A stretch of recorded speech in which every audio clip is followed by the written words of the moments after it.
Hi everyone, আসসালামু আলাইকুম। আশা করছি সকলে অনেক ভালো আছেন। তো আমি নতুন কাজের জায়গায় চলে আসলাম, বাইরে প্রবাসে, যে কষ্টের জায়গায় সেখানে চলে আসলাম। সবাই আসলে দেখেন, আমরা এখন বাজারে যাচ্ছি, বাজারে কিছু কেনাকাটা করব। এটা হচ্ছে কিরগিজস্তান, দেখতে অনেক সুন্দর, বাট আমাদের কাজের জায়গা ওইটা। আর আমরা এখন বাজারে যাচ্ছি। খুবই ভালো লাগছিল ম্যামদের সাথে কথা বলে।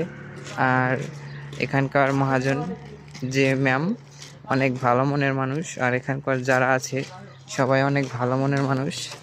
তো আশা করছি সবাই মানিয়ে নিতে পারবো ইনশাল্লাহ। তো সবাই আমাদের জন্য দোয়া করবেন, আমরা যেন ভালো থাকতে পারি, সুস্থ থাকতে পারি এবং সব কিছুই ঠিকঠাক থাকে।